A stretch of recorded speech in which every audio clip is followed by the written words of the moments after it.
Hey guys, Angela with Turo Family Chiropractic, and today's Movement Minute.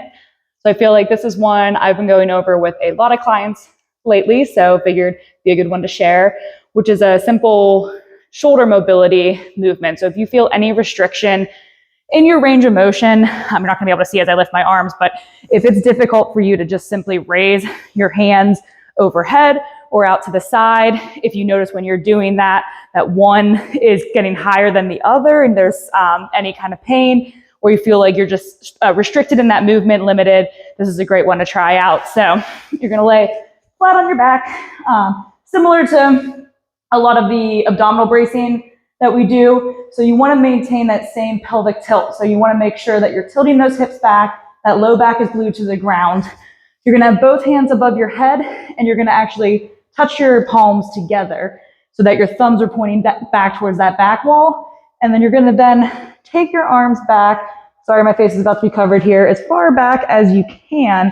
Ideally, you see my thumbs are touching the ground without your low back coming off the ground.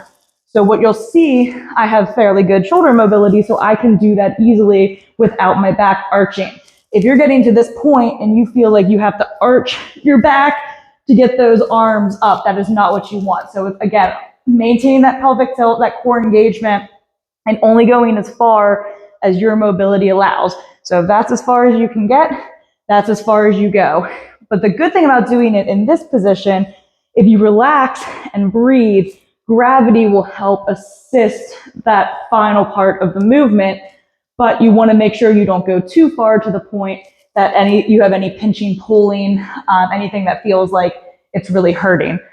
If it's too much doing it with hands together, you can do one arm at a time, or just have your hands separate. You can also hold a towel or belt, or if you have like a lightweight PVC pipe or something, you can have that overhead as well. That, again, gives you a little bit more when those hands aren't together, makes it a little bit easier, but you still want to think about trying to maintain that same distance on both sides. So that's a good shoulder mobility one to try out. If you have any shoulder issues, give it a shot. But if you're recovering from any kind of shoulder injury, make sure you check with your healthcare provider and make sure that that's an okay movement. You want to make sure that you're cleared for that full range of motion before you try it out. And as always, nice and slow, don't push, don't strain, just kind of naturally let that shoulder mobility go where it will.